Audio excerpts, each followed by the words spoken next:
What's up, my fellow lionesses and lions? Welcome to the Project Lioness podcast, where we are here to disrupt the mainstream narrative when it comes to health, holism, and human consciousness. We are here to share bold truths about health and life from a female perspective. This episode is brought to you by our team, Inspire Co., where we stand for your health being inspired by choice rather than being inhibited by chance. Thank you for being here and joining in on these raw, real, and powerful conversations. We hope our show brings you inspiration and empowerment to overcome challenges, reclaim your life, and ultimately pursue your mission with power, purpose, and play. Now, let's get into the episode.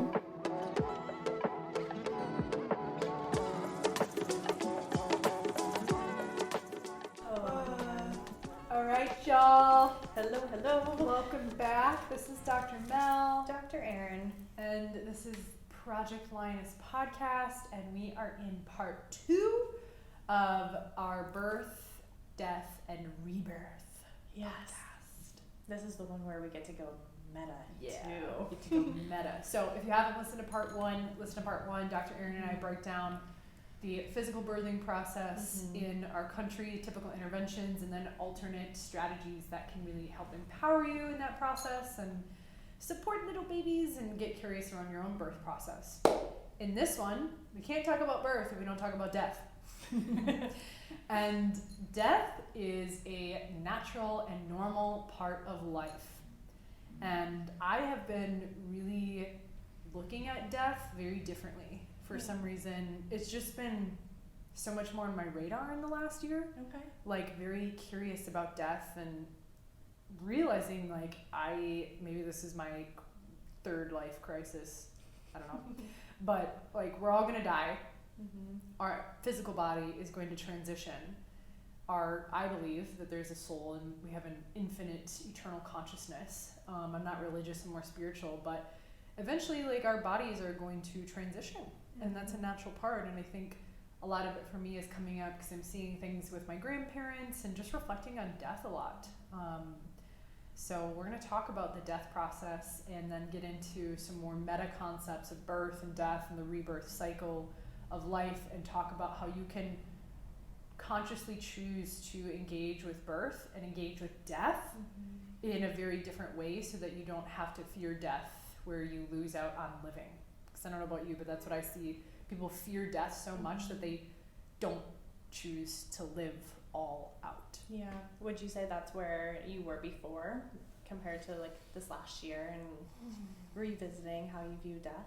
I don't think I ever feared living all out in my life, but I guess I'm just like really conscious of death more. Okay. And I don't know if it's because I've chosen to do different spiritual journeys that really illuminate the death process from a more metaphysical perspective, or if it's just because I'm getting into more like spiritual yoga, but I just never have thought about it as much as I have. And I think a lot of it is seeing like my grandparents kind of deal with some stuff right now. I'm like, oh shit, like, yeah, people are, on a transition process, and how can we like live all out in life? I think too, Ben and I, my husband, have really been reflecting on like how we're choosing to live our life and really like going for what we want and not waiting for it, because we've seen maybe, I don't want to say our parents necessarily, but just people older than us like choose a job, stay with it even though they fucking hate it, and then retire but not have their health and their life to actually enjoy life. Right. Or like even have an identity outside of their work. Oh my gosh. Yeah. We see people retire and they're like, now what? I mean, I know my mom listens to this. She's going through that right now, where she's been a teacher for 30 plus years and she's going to retire this year. And it's like, who the fuck am I? Like, I actually have to be with that. And, we'll talk about the physical death process, but then also a lot of these meta concepts. But yeah, there's such an identity in like the roles that we play, but that's not actually who you are. No, not at all. Yeah.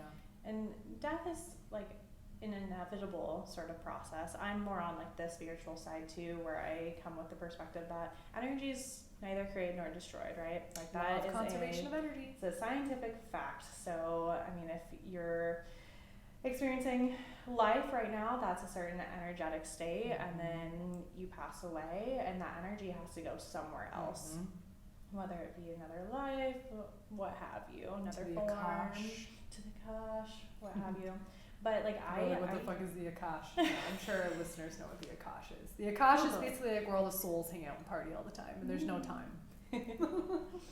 Did you grow up with death at all, or is like with your grandparents going through the state that they're going through, like your first exposure? I mean, I actually experienced a significant amount of death at an early age. Like we had friends die in high school. Like I had we dated. It's like that high school dating where you're like, I'm dating you, but I'm not really dating you. Like we kind of just like make out and whatever.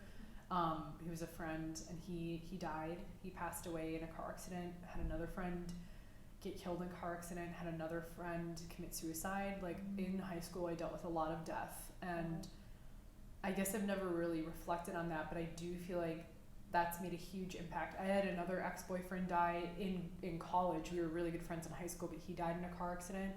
It's like all these really young deaths happened, and that's its own version of trauma. Yeah.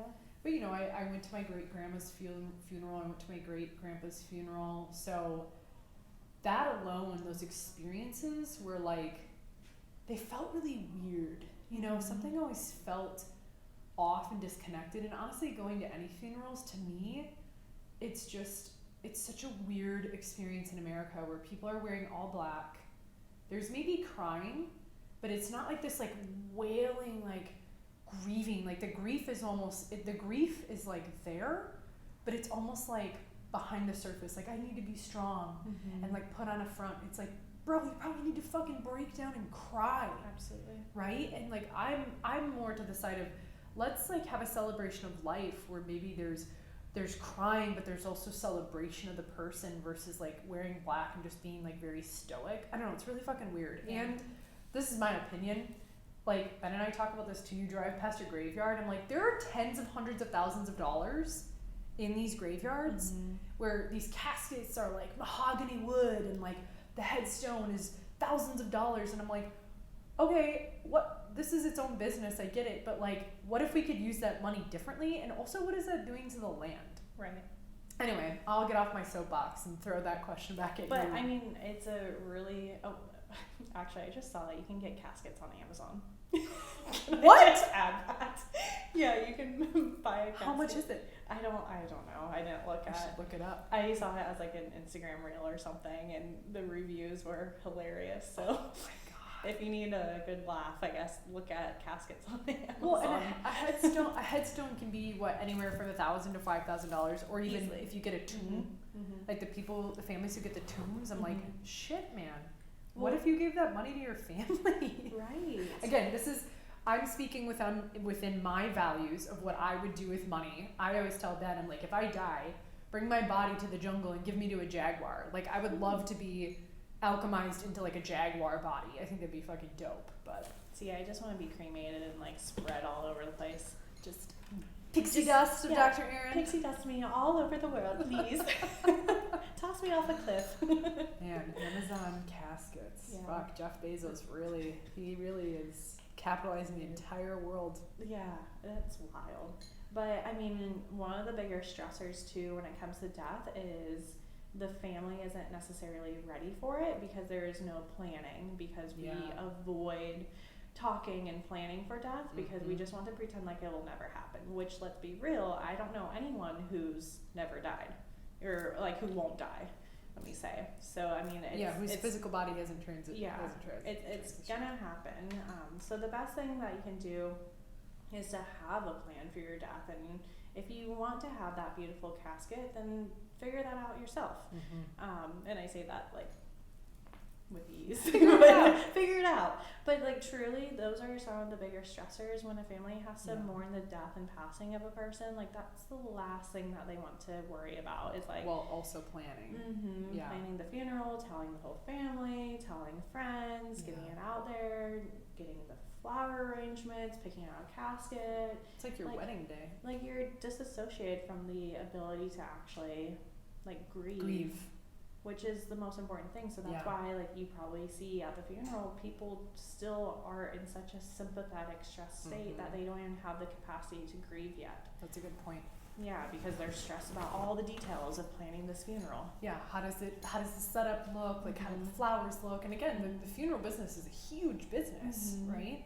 And this is nothing against them, and we're also not like estate planners. If you want estate and will planners and lawyers, we know a really great lawyer who can help you with that. I'm actually speaking at, it's Rachel Schroman, shout out Rachel, I know you listen to this, but I'm actually speaking at her Death Cafe series in August 3rd. I'll drop the link in here, but I love what she's doing as far as talking about death to the surface, because I'm sure she sees that all the time where like there's unexpected deaths in the family and all of a sudden, you know, will hasn't been figured out. We don't even know how this person wants to be honored in their transition. So you're absolutely right. And like the finances and accessing like accounts and all sorts of things. Like who gets the money? Who gets the money? Where do the assets go? Or I don't know all the things that go into estate planning, but you know what I'm saying. It's like there's a lot that go into being a human, especially in American society. And when you pass, then someone else has to become responsible for that. So it's be mindful. Back in the day, it was like, well, you're just gonna go into the earth, and we're gonna have like a ceremony and honor you, and your body's gonna decay, and your cells are going to like give back to the earth, and you know the earth will like grow its new harvest from your energy. I mean, I think about like a body in a casket. And like, there's so much embalming that happens, and like chemicals. And I think about that. Again, I've been really embracing like my dark thoughts more and not denying them. But I'm like, what is like happening? You know, like we have to put makeup on the body. I think the reason I could talk about this is because I worked at a nursing home for 3 years before I went to chiropractic school, and I worked on the dementia floor, and there were moments where a person would actually pass away on our shift, and we had to prepare the body for the family to come. And, you know, this could be a little grotesque for some of you, but when you're in the health field, you just deal with it, because when the body dies, fluids are released, and we had to like, you know, honor her. It was a very honoring process, right? To prepare for them to come meet her before she went to wherever she needed to go, whatever her choice was in that transition. But yeah, I think you're bringing up such a good point where there can be so much stress in just the planning of like the thing, and not actually like celebrating what truly needs to be celebrated. And the same thing goes with like weddings too. Like people just get so fucking stressed out, and it's like, yo, like you're totally oblivious to like the beauty of this day, because so much energy and time and money goes into like creating this thing. For what reason?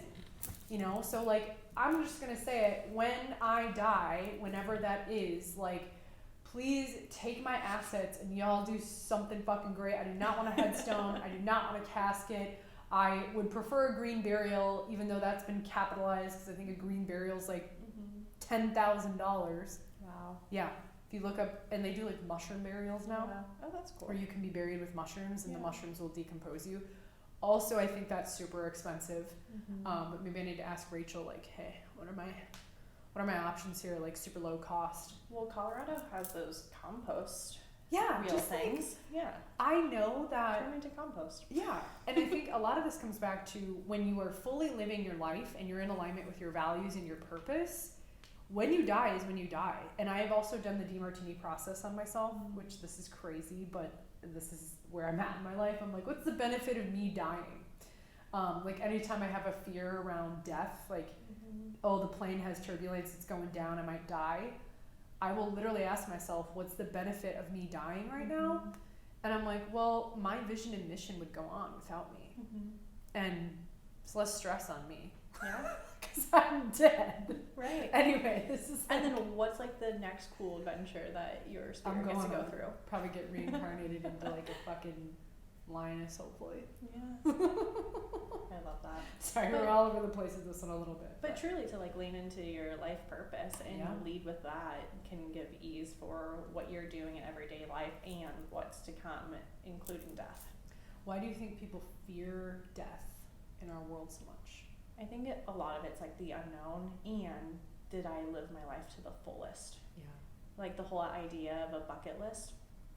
I was telling my mom that like I have these certain things on my bucket list, and she's like, "Isn't that for people who are about to die?" I'm like, "Well, I guess maybe that's probably Could die where at it any started." point. Exactly. So I'm like, why wait until I've been given a prognosis and I'm gonna be given 6 months to live, and now I have to do all the things that I didn't do in my life.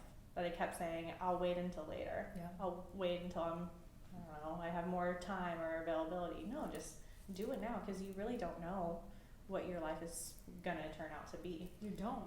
I mean, and you have to look at, if you look at time not being real, we think it is, right? Oh, save until retirement, right? Like get a good job, Yeah.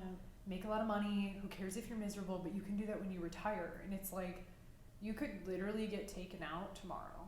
You could literally get taken out. The mail guy is gonna come here and try to get into the office, and we're just gonna pretend like we're not here.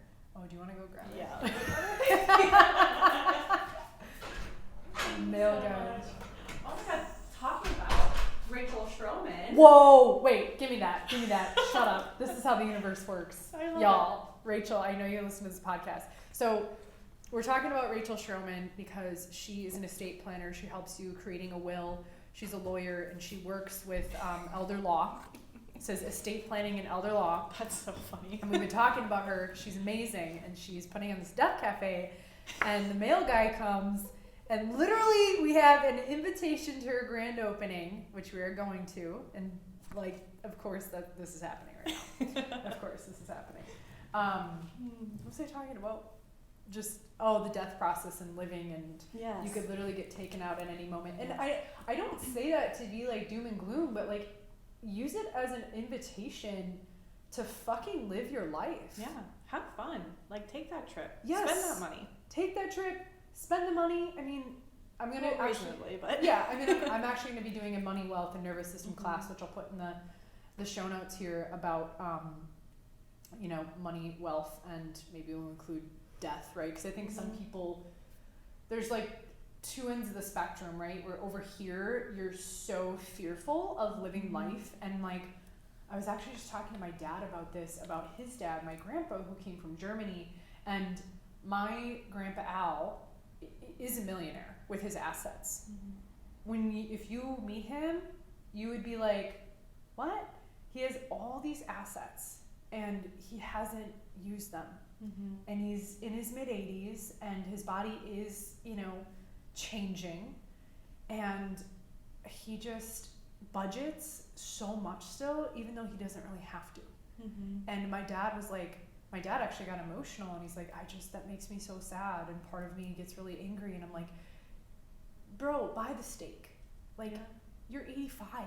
You have literally, just kiss the microphone. It won't be an episode if we didn't kiss the microphone, but like you literally changed your entire life to come over here at age 18 and start a new life in World War II in Nazi Germany because you didn't agree with what was going on, and like what he did and the sacrifices he made and worked so fucking hard. He got into the stock market at like a really good time, and it's really paid off for him. And yet at the same time, I don't know how much it's paid off because there's still so much of that fear of like, what if? And I'm like, bro, like you deserve so much, like you've worked so hard. So there's that side. There's so much fear and like hoarding of like, what if? And then there's the complete opposite side where it's like, I literally spent every dollar I have and now I can't because I was like, fuck it, live life. But then you don't have, stuff for the next day. So it's this balance of having stability as well as living into a little bit of that instability, and balancing all parts of the brain, where our brainstem really wants safety and stability, and majority of the wiring in your brain is survival, right? Life, like I need to survive life. And then there's some of the brain that is like creation and wonder and future planning and executive planning, which is unique to humans. So you have to be able to navigate and balance those two. And now I feel like I'm off on a tangent. But I mean, that goes back to like the neuroplasticity that we talked about last episode too. When you're so used to doing a certain thing, it's all those neural connections that you've built, and the brain can change as well. So I mean, developing different habits and different conversations, different thoughts that, okay, it is okay if I were to splurge a little bit because I've earned it, and I don't have to wait until a certain period to do so. Yeah. That's going to be a neuroplastic sort of process where you're having to build new neural connections within your brain to make that feel like a safe and okay thing to do. Especially if it's been passed down in your family around Exactly. fear of really anything. And we don't just mean fear of like your physical body dying, but like fear of the death of identities, or fearing the death of like the way things used to be. You know, like, oh, we've done it this way, so why not just keep doing it? But if you're lacking abundance and vitality, then does it really make sense for you to have a bunch of assets but not do anything with it? Well, right? then what do we see happen when people do hold on to all these assets and they get to elderlyhood and their health is at stake? Yeah. What happens to their assets then? I mean, I'm going to talk about this in the free training that I'm doing, Money, Wealth, and the Nervous System, so check the show notes for that. But I'm seeing this with some of my family members where their health isn't at 100%, and the assets that they have worked so hard to build are starting to be drained into American systems. So we're really inviting you, like when we say live all out, you know, take care of yourself too, right? Invest. Your health is the greatest asset, right? So that you can enjoy that vitality and have a longer health span, not just your lifespan, but a longer health span. Because we're seeing a lot of people, I mean, the average age, you know, back in early 1900s was what, like 50, 60 years old, and now it's closer to like 70, 80 years old. But just because people are living longer does not mean that their vitality is the same match for that. So that's where people talk. There's a book called Lifespan, and it talks about your lifespan versus your health span. And between your health span and your lifespan, they're calling it like the dis-ease span, where let's say from age 70 to 90, like you can't do anything in life. I don't know, Ben and I joke, we're like, just fucking take me out. Yeah. And that sounds bad. Like I worked in a nursing home and I saw this. I saw this straight up of people not living, but just being given pills to just extend whatever, and literally to be at a nursing home, it's fucking expensive. It's very expensive. And it's like, who's paying for that? Maybe their social security, but when we get older, who knows where social security is going to be at? So I'm like, bro, if I'm fucking just like a vegetable, I don't know, like you would maybe selfishly want me to stay, but I don't know if I want to. Well, and it sucks because like my grandmother, she's in a nursing home right now, and it's like all the assets, all the wealth, social security and all that from like her and my grandfather working like throughout their lives is just being drained into the nursing home just to keep her alive and keep her supported. And were they born after the Great Depression, probably? During, during. Because she's, Because what, 20s, late 20s? I think born in 20s. Yeah. How old is she? 90. Oh yeah. So 92. Yeah, it's just being drained. Absolutely drained. And Which, like, go ahead. I was gonna say, like, nursing homes weren't supposed to be a long-term living situation. Did you know that? No, I didn't. Enlighten me, Dr. Aryn. So there's a book which is really great. I don't think I've actually finished it yet. I got more than halfway through though, but it's called Being Mortal by Atul Gawande, and he sheds a lot of light on the fact that nursing homes in the 1950s, I want to say it was like 1954 or something, lawmakers passed a bill to open up nursing homes only so they could make more availability within the hospital beds. So it was it was transitional care units. It was supposed to just be a short-term sort of like solution because that was wartime, right? Because you're being nursed. Because you're being nursed. It wasn't supposed to be a long-term assisted living facility by any means. So I actually She's got some stats. I have some stats. She did her homework. So I found in 1950 there were fewer than 9,000 nursing homes with approximately 250,000 beds. So 1950, that's about the number. The total spending. So 70 years ago. 70 years ago, the total spending was just about $187 million, or 1.5% of national health expenditures, and the government had only paid for 10% of that. Okay. So that's pre this whole 1954 sort of boom. So by 1960, there was a 181% increase. Holy shit. In total national spending in nursing home care. And this is the book Being Mortal? Being Mortal. Okay. He talks about that. Wow. So the government was then spending about 22% of, the national average. Isn't that intense? And we're just seeing a growth over time. Well, there's more and more, I see more and more of those facilities popping up. Absolutely, because we've created that to be the go-to, because we don't have enough space within our own lives to actually dedicate to taking care of our elderly parents. Yep. And we don't, often in this culture, we don't respect elders.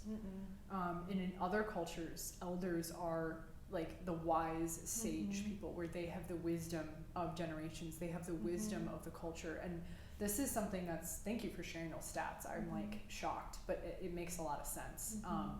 The nursing home I used to work at, it was a nursing home with a dementia unit on the 4th floor, a transitional care unit, which oftentimes those people would come into the nursing home and it wasn't designed for that. And then there's an assisted living. So it's like this whole complex. But yeah, I feel like, I forgot what I was saying before, but my brain is in luteal phase. They're supposed to be the wise ones. Oh, the wise ones. But their health is deteriorating so much that they don't have much to contribute. They don't have the energy and they don't have the vitality that is possible. Like you can age with grace and vitality, and we have clients here who, they're in their 70s and 80s and they are vital human beings, right? Because they're taking care of themselves. And I think, unfortunately, we just have this assumption of like, oh, I'm getting old. Like, I see things on TikTok. It's like, oh, I hit 30 and my knees hurt. I'm like, what the fuck is that? Like, you're in your prime, baby. Hot girl has stomach issues. Well, that's not good.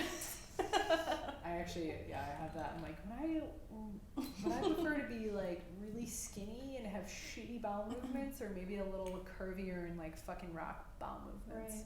Right. Anyway, tangent. But to come back to our point we're making is, you can choose your health no matter what age you are. I mean, one of my oldest clients is 95 and he has one lung, and his body gets better with care, you know, and it's, your body is going to change. Yes. I think we talked about this, and we have talked about it in other episodes, but there's a lot of ways that the culture is trying to create anti-aging and like no wrinkles and no fat and like no gray hair, and that's part of being in a human body that other cultures, again, really, really respect. Like, the more wrinkles you have, the more wisdom you have, the more silver or white hair you have, you're fucking like goddess of wisdom. And our American culture has created the opposite, where, oh, if you have any gray, or if you have any wrinkles, or you have maybe some more edges to you or curves to you, then for some reason, like, you're less wise, or like you're less respected. And I'm like, I'm in a phase of my life where I'm seeking elderhood from 40, 50, 60. I mean, I did Jeff Spencer's mastermind. He's 71. Wow. And he could kick our fucking ass. Even Dr. John DeMartini.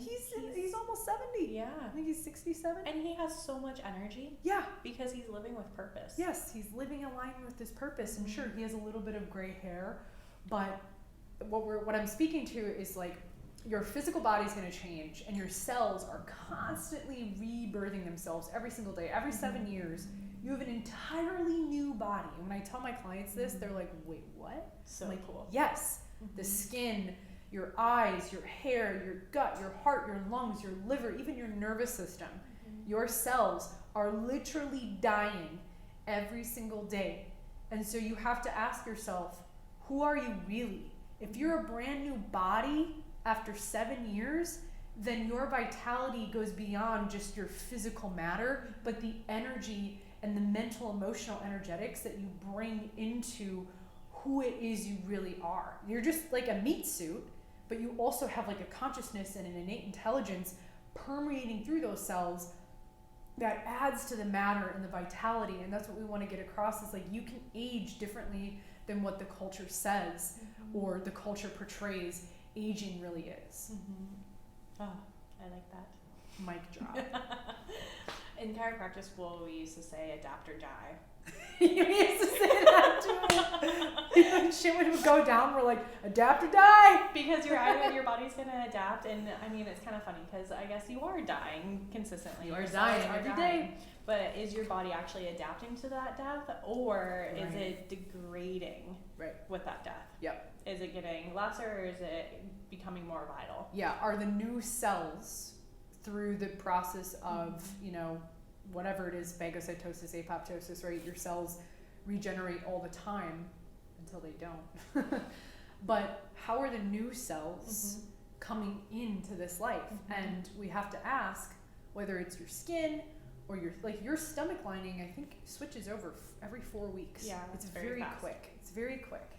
And so if people, and when people talk about, oh, I've had this shoulder pain for 10 years, I've had these gut issues for 20 years, and I'm like, okay, but your gut has changed over 10 times by now. We have to look at what's controlling the cellular programming. What's the underlying cause to Right. that?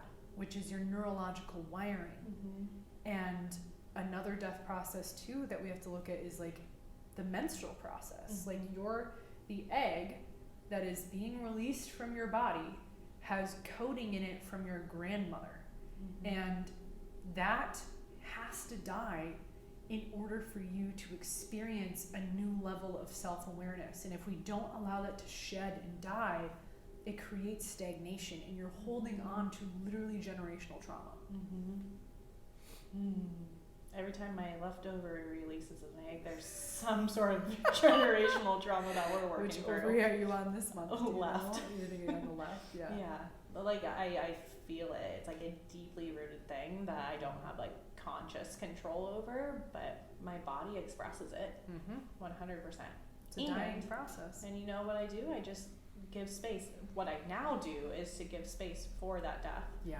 And I'm actually like, I don't even care if you guys get grossed out by this. Like, I'm releasing a lot more like clots and everything. Like more tissue is coming out, which I'm gonna say is a good thing because I'd rather it come out than stay in. Absolutely. Yeah. Yep. Better out than in. For menstrual flow, you want it to be a flow. So for those of you who have a menstrual cycle, if your blood is more brown or black, that means you have some stagnation to work through. And what Dr. Aryn is talking about is not only like physically doing things to help your flow, like giving it space, and whether it's chiropractic, breathwork, food, but also mentally, emotionally. Yeah. And I do the same thing as you, where I used to avoid that. I mean, as a woman, it's so fucking cool. Like, we literally have a birth and rebirth and death cycle every 28 to 35 days. And we get to experience this death process with, when you lean into it, it's so powerful when you can lean into any sort of death process. And we're gonna get into more meta now. We talked about physical death process of like menstrual cycles in your cell, and even an immune response is a form of a death process, right? Like fevers and runny noses and like coughing, that's your body expelling dead tissue that needs to move through your body. Pooping. Yep. That's like the best way to fucking start your day, your new day with a death process, is like shitting. It's so fucking great. Get it out. Get it out. Get out the dead tissue. Get out the toxins. But anyway, back to, you know, menstrual cycles. I have really learned to honor that as well. Is like, I'm going to allow this death process. And like, if I need to cry, if I need to make sound, if I need to, you know, journal, to really grieve the death of whatever this cell energetically has within it, which oftentimes when you start to really tap into this, you're clearing your mom's shit, you're clearing your grandma's shit, like generational clearing, which is so powerful. And like that's a scientific sort of thing too, Yes. where when your grandmother is pregnant with your mom, like us women, we're born with all of our eggs in our ovaries. So when your mom is in your grandmother's belly, she has your egg in her. Yep. So that's why, like, we're talking about generational. Like, you are 100% impacted by the thoughts, traumas, and toxins that your grandmother went through In your cells. in your cells. And we're kind of getting into like ways that Dr. Aryn and I really honor the birth and death, and really it's just a process of rebirthing, because nothing ever really dies, it just changes form. And we're getting into more the meta as well as things that we do that can help us support leaning into the death process in subtle ways every day so that we can fully live. And it's important to know that there's ways of birthing things or killing things or consciously dying that go beyond just the physical, but the birth of a project, the birth of a business, the birth of a relationship, the birth of an entity or whatever it is you're creating. In that creation of something, there are also parts of you, identities, ways of being, ways of perceiving yourself that also need to die and need a proper grieving process. I think about, I like to think about the rebirth process is a healthy completion. Like death can be welcomed as a healthy completion of something to then create that space for something to be reborn into. And you can see this in nature too, right? Like especially in Minnesota, we get all beautiful 4 seasons and we see things come to life and then we see it die. And we know and trust that, like nature, the buds will come back again. And we can really honor like the death and the winter of life, So how was like the birth process for you with either creating Inspire Life or even Project Lioness? Do you want to speak on that? Yeah, I mean, I feel like in order for me to birth many of the projects and entities I brought into the world, there was a lot of space, as you said earlier, that was needed to be created, and not just doing all the time, but literally planning spaciousness to go out in nature and just whatever downloaded in the moment was, it's like this above down thing that happens for me where it's just like, boom, there it is, and I call it into my being. And then as I feel the impulse, I guess like the contraction, that's when I would maybe get to work when it comes to like planning the systems and procedures. But old Mel would just kind of be contracting and in labor all the time. Where as I've looked at the birth process more metaphorically, I realized like there's got to be space between the contractions in order to allow this birth process to be whole. And that spaciousness also allows for the death of things, whether it's me laying on the ground crying or journaling or just telling someone or something like, this is complete now, sending an email. I did that the other week with a group of people. I was like, I'm complete with this, and I've had my own emotions around it. But I feel like with the rebirth experience and birthing these things in the world, a lot of it was actually honoring and shedding the things that were almost barriers and limitations to it coming through, if that makes sense. Like all the things that no longer served you. Yep. And through that shedding of the layers, which I guess is like menstruation or actual birth, through like the shedding of the layers, these things have been able to take on their own life cycle, which, they're going to have their own life cycle. It could be 5 years, it could be 20 years. I don't really know. The universe knows. But I'll throw that question back at you. Like birthing yourself, what has allowed you to step into that more when it comes to honoring like the rebirth cycle? I think just one, trusting my intuition too within like the process of it. Like I'm sure you guys have kind of heard in previous episodes, I just graduated chiropractic school, so I mean that was like a step in and of itself. Yeah, and I just went back to South Carolina to get all of my belongings out of storage, and so I was kind of talking about at least with Mel, I don't think I've talked about it on like the podcast, how like it felt like a looming death that I was just like needing to mourn at some point. And not that it was a bad thing, it was just like a beautiful close to a chapter of my life, and stepping into a new rebirth of who I am now in this new life in Minnesota, and working with Inspire Life and Dr. Mel and the rest of the team, and it's beautiful. But be able to give space and kind of close off the things that was energetically, I think, inhibiting me to actually move forward. Yeah. So that was like having conversations with people like, hey, my plans actually changed. I'm doing something different than what I told you guys before. And I guess that was also a death in its own mini sort of way. Relationships. Of like, relationships, but also, and not that like I ended relationships by any means, but well, they had like a perception of like who you were going to be or what was going to happen, and you came in and you kind of consciously chose like the death of that image. Perception. Yeah, absolutely.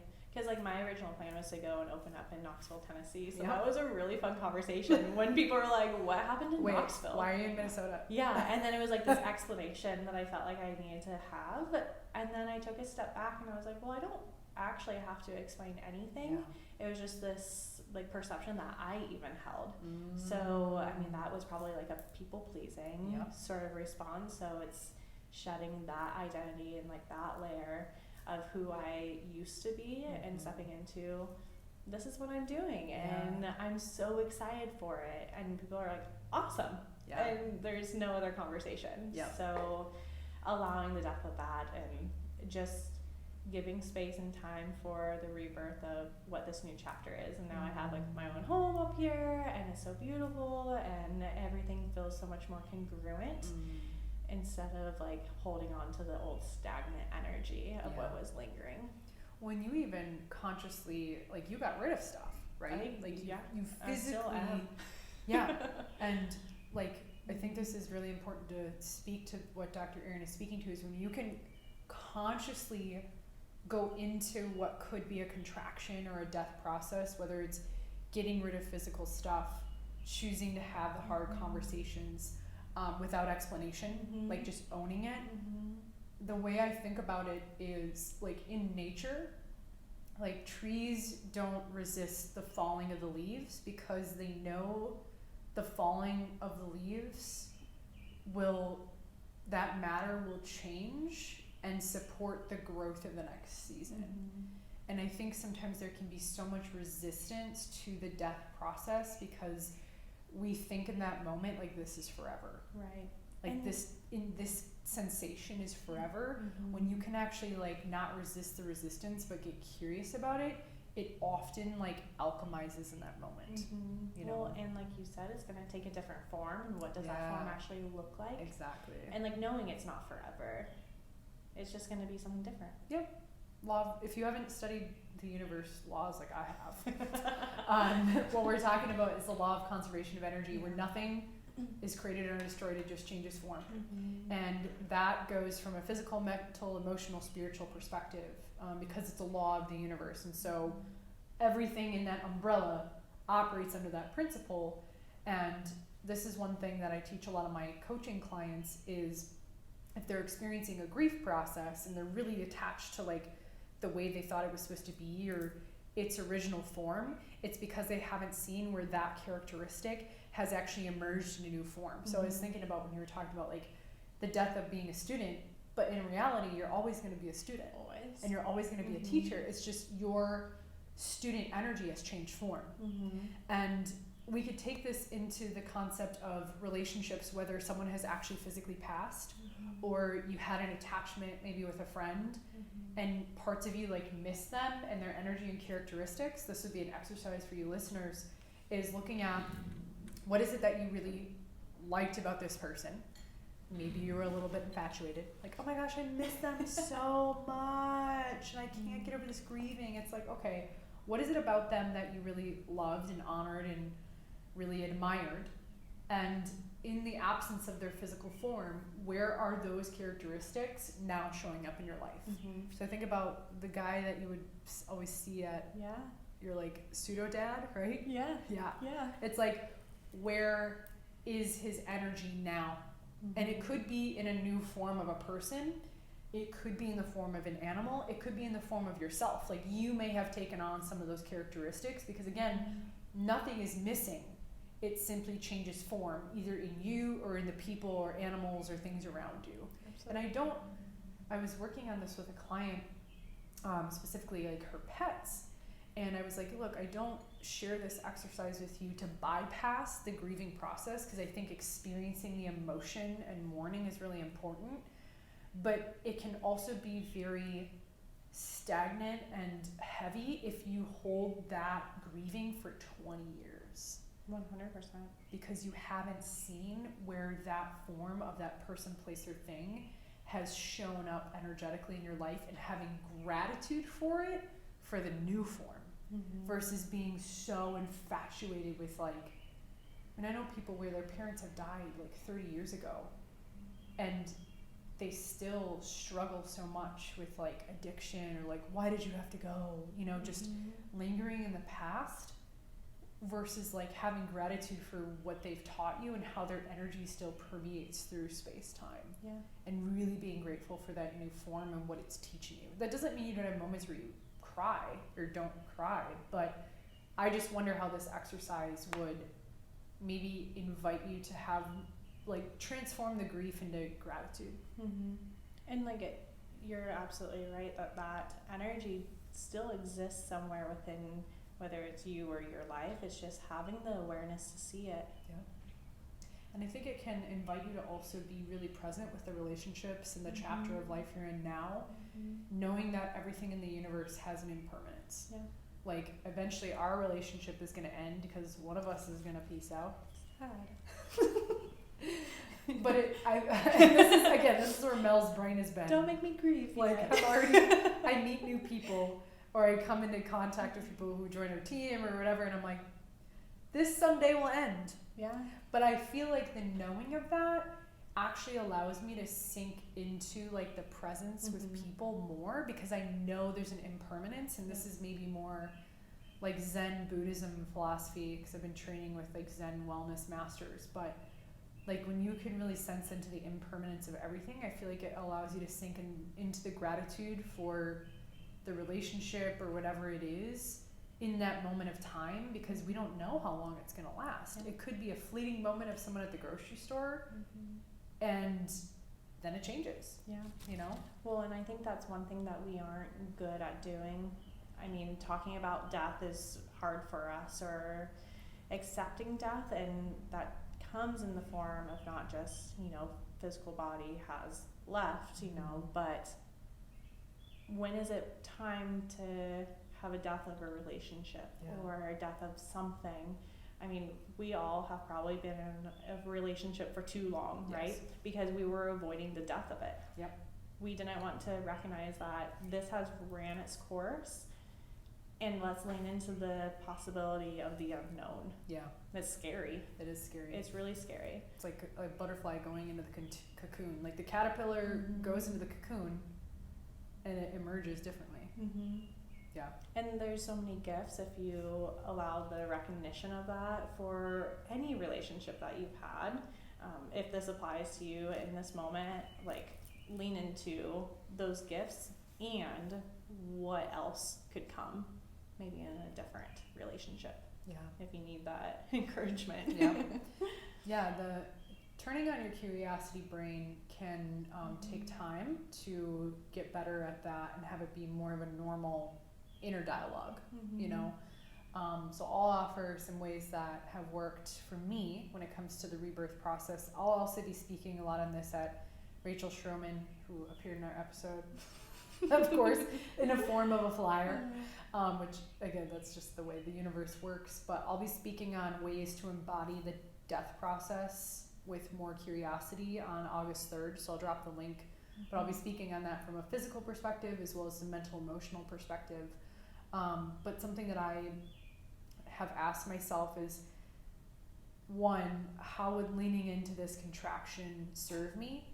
And staying curious of like what's on the other side of this, because the law of rhythm and the law of polarity tells us that for every high tide there's a low tide. For every expansion there's a contraction, you know, and not being addicted to the highs and expansion, but also leaning into the contraction where there can be so many golden nuggets inside the cave. And the more you actually lean into this, you can, I don't want to say speed up, but the contraction feels actually less of a contraction, and it's just like an experience. It's just a sensation.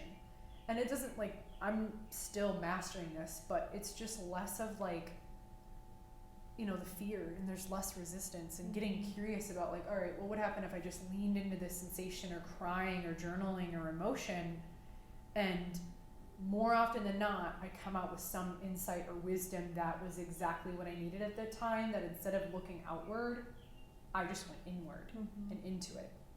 Another thing I like to ask myself and give my clients is asking, like, you know, how would the completion of this thing, business, relationship, whether relationship's intimate or social or, you know, entrepreneurial, how would the completion of this thing serve me?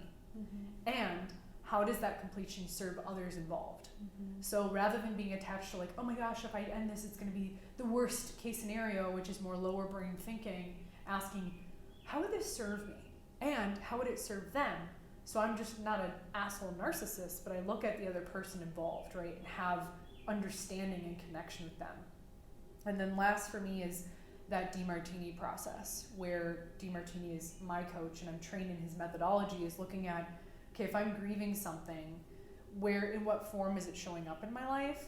And grief relief on the other side, if I'm constantly seeking something to bring me relief, like, oh, I'm so glad they're gone, or oh, I'm so glad this person's here, what's some of the drawback of that, right? So it helps you stay in a more equilibrium state of mind versus being so infatuated with someone or so like resistant of someone, but trying to stay in those balanced waves versus ups and downs.